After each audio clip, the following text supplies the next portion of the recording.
আসসালামু আলাইকুম। পাঁচ আটতে আসি নাই, পাঁচ আটার অভ্যাস নাই। কি ভাই, দেশে কি শুরু হলো? এগুলো কি করা ঠিক হচ্ছে আপনাদের? এগুলো করা তো উচিত নয়। কন্টেন্ট ক্রিয়েটর কাফি ভাইয়ের অবদান তো আপনারা ভুলে যেতে পারেন না।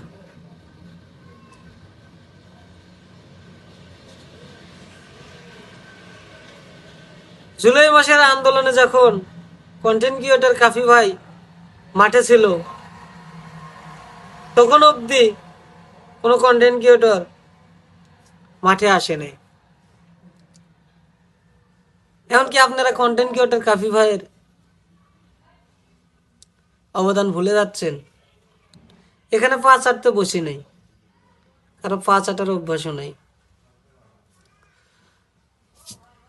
পয়েন্টে আসেন। যখন জুলাই অভ্যুত্থানে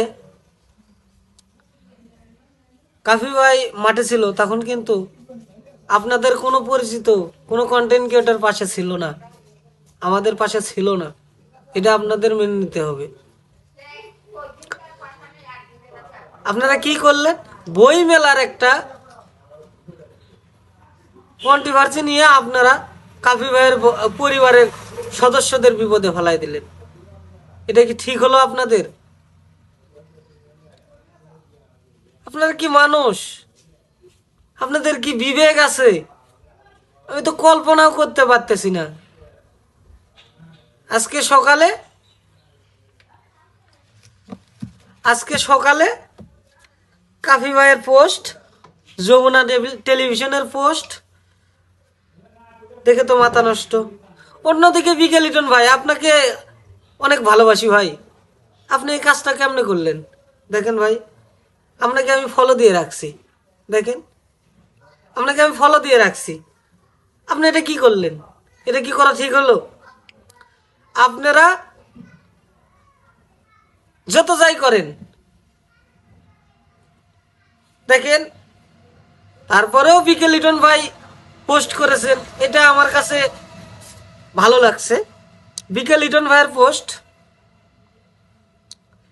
কাফি ভাইয়ের বাড়িতে আগুন দেওয়ার ব্যাপারটা কি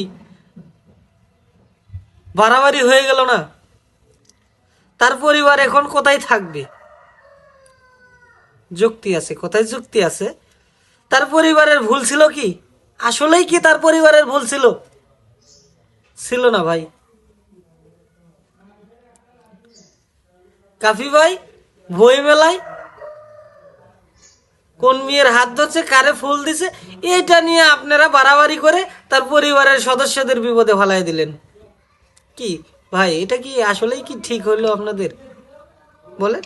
দেখেন, কাফি ভাই তো কাল রাত্রে আপনাদের কাছে ক্ষমা চাইলো যে ভাই ভুল হয়েছে, মেয়েদের নিয়ে ভিডিও বানাচ্ছি, ভুল হয়েছে, আমাকে ক্ষমা করে দেন। কি বিশ্বাস হচ্ছে না? দেখেন, ভাইয়া আমার সাথে কিন্তু অন্যায় হচ্ছে। যে যেখান থেকে এই যে পুরাতন ভিডিও, এই পুরাতন ভিডিও নিয়ে তার নাটকের একটা শুট ছিল, সেই ভিডিওর ফটো নিয়ে আপনারা যা করতেছেন, এটা তো করা আসলে ঠিক হচ্ছে না। তার পোস্টটা দেখে আমার মধ্যরাতে, তার পোস্ট দেখেন, মধ্যরাতে আমার বাড়িঘর রান্নাঘর সম্পূর্ণ পুড়িয়ে দিয়েছে। কোন দেশের জন্য, কাদের জন্য কথা বলেছিলাম? যুদ্ধ করেছিলাম এবং করেছি, নিরাপত্তা পায়নি।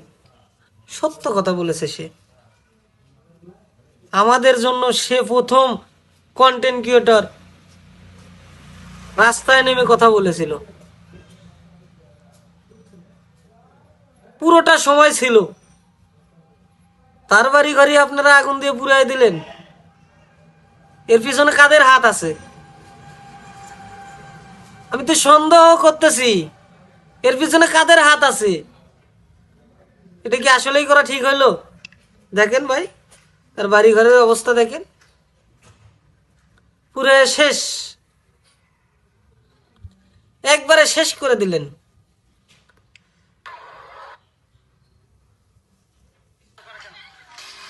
এগুলো করা কি ঠিক হলো? আসলেই কি ঠিক হলো আপনাদের?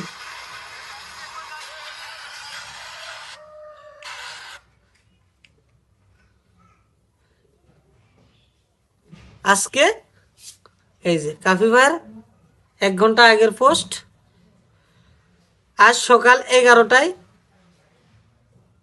আমার পোড়া বাড়িতে কোলাপাড়া থানা পটুয়াখালী জেলার সাংবাদিক ভাইদের থাকার আহ্বান করছি। সাংবাদিক ভাইরা আপনারা যাবেন, অবশ্যই যাবেন আজ 11টায়। আমি এই দায়িত্বহীন সরকারকে বিগ মেসেজ দেব। আসলে কি সরকারের দোষ, নাকি এর ভিতরে অন্য কোনো রহস্য লুকিয়ে আছে? মেসেজ সম্পূর্ণভাবে মানবে, নতুবা আমি নিজেই বিকল্প হব, আমি বিপ্লবী সরকার হব। কোথায় যুক্তি আছে? আপনারা খারাপ নেবেন না, খারাপভাবে নেবেন না। স্থান কোলাপাড়া থানা, পায়রা সমুদ্র বন্দর, 0.4 লাইন 6 লাইনের মাঝখানে, হাইওয়ে পাশে। আসলেই আপনারা যা করলেন এটা আসলে ঠিক না। আপনারা যা করেছেন এটার আমি নিন্দা জানাই। আর সরকারের পক্ষ থেকে, প্রধান উপদেষ্টার পক্ষ থেকে তাকে কোনো অনুদান দেওয়া হোক, যাতে তার বাড়িঘর আবার নতুন করে গড়তে পারে। তার পরিবারের কষ্ট দেওয়া ঠিক হচ্ছে না। সবাই ভালো থাকেন, সুস্থ থাকেন। আসসালামু আলাইকুম।